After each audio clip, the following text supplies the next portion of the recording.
إن الذين يتلون كتاب الله وأقاموا الصلاة وأنفقوا مما رزقناهم سرا وعلانية يرجون تجارة لن تبور ليوفيهم أجورهم ويزيدهم من فضله إنه غفور شكور.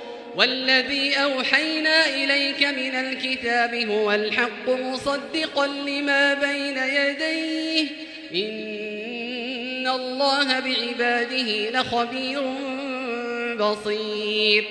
ثم أورثنا الكتاب الذين اصطفينا من عبادنا فمنهم ظالم لنفسه ومنهم مقتصد ومنهم سابق بالخيرات بإذن الله ذلك هو الفضل الكبير.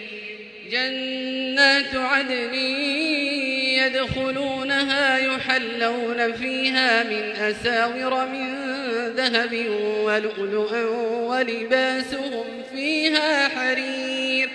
وقالوا الحمد لله الذي أذهب عنا الحزن إن ربنا لغفور شكور. الذي أحلنا دار المقامة من فضله لا يمسنا فيها نصب ولا يمسنا فيها لغوب.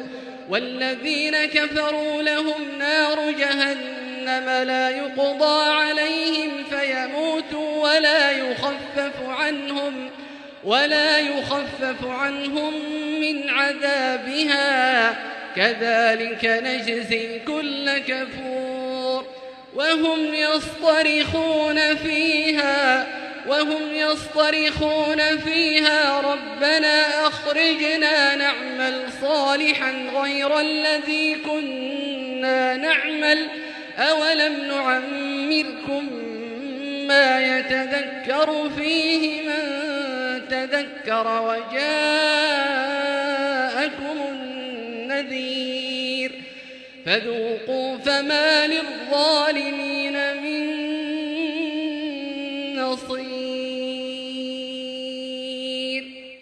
إن الله عالم غيب السماوات والأرض إنه عليم بذات الصدور. هو الذي جعلكم خلائف في الأرض فمن كفر فعليه كفره ولا يزيد الكافرين كفرهم عند ربهم إلا مقتا ولا يزيد الكافرين كفرهم إلا خسارا.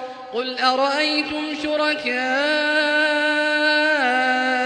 الذين تدعون من دون الله أروني ماذا خلقوا من الأرض أم لهم شرك في السماوات أم آتيناهم كتابا فهم على بينة منه بل إن يعد الظالمون بعضهم بعضا إلا غرورا.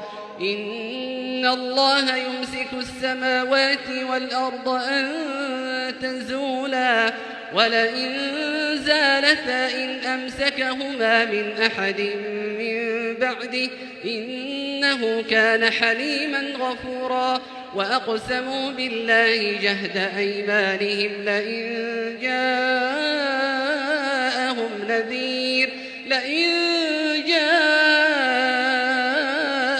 نذير ليكونن أهدى من إحدى الأمم فلما جاءهم نذير ما زادهم إلا نفورا استكبارا في الأرض ومكر السيء ولا يحيق المكر السيء إلا بأهله فهل ينظرون إلا سنة الأولين فلن تجد لسنة الله تبديلا ولن تجد لسنة الله تحويلا.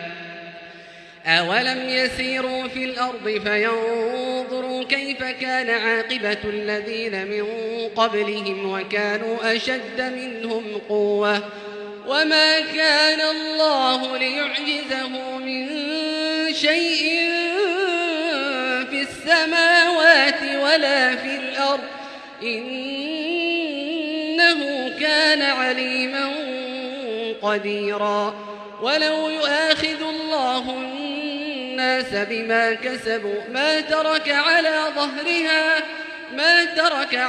ظهرها من دابة ولكن يؤخرهم إلى أجل مسمى فإذا جاء أجلهم فإن الله كان بعباده بصيرا.